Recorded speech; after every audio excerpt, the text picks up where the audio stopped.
నవ్వు విషయంలో జపాన్ దేశం ఏకంగా ఒక చట్టాన్నే తెచ్చింది. నిజానికి ఏ దేశంలోనైనా పాలనాపరమైన చట్టాలు చేస్తారు. నేరాన్ని అదుపులోకి తీసుకురావడానికో ప్రజల సంక్షేమానికో నిబంధనలు రూపొందిస్తారు.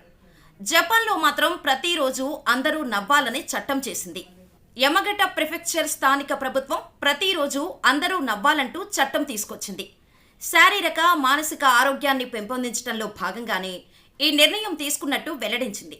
ఈ మేరకు తాజాగా ఆర్డినెన్స్ జారీ చేసింది. అలాగే నవ్వుతో కూడుకున్న వాతావరణాన్ని ప్రోత్సహించాలని కంపెనీలను ఆదేశించింది. ప్రతి నెల 8వ తేదీని ప్రత్యేకంగా హాస్యంతో ఆరోగ్యం కోసం కేటాయించాలని తెలిపింది. యమగట విశ్వవిద్యాలయంలోని ఫ్యాకల్టీ ఆఫ్ మెడిసిన్ చేసిన పరిశోధనల ఫలితమే ఈ నవ్వుల చట్టం. మెరుగైన ఆరోగ్యం, జీవనకాల పెంపుపై అక్కడి పరిశోధకులు అధ్యయనం చేశారు. తక్కువగా నవ్వే వాళ్లలో కొన్ని రకాల వ్యాధుల వల్ల మరణం ముప్పు పెరుగుతోందని గుర్తించారు. దీని ఆధారంగానే అక్కడి ప్రభుత్వం చట్టాన్ని తీసుకొచ్చింది.